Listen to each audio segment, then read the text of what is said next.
نحمدہ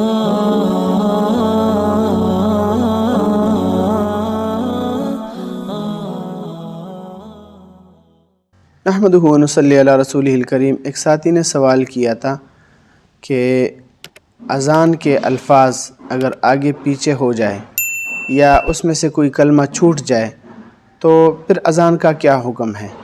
تو صورت مسئولہ کا جواب یہ ہے کہ اذان کے الفاظ آگے پیچھے ہو جائے یا کوئی کلمہ چھوٹ جائے تو اگر فوراً یاد آ جائے تو اسی وقت اس کو صحیح کر لیں۔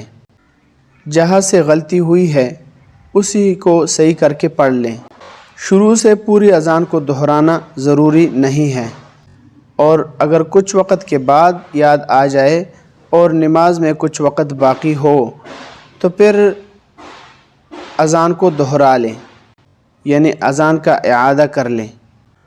شامی جلد نمبر 1 صفحہ نمبر 361۔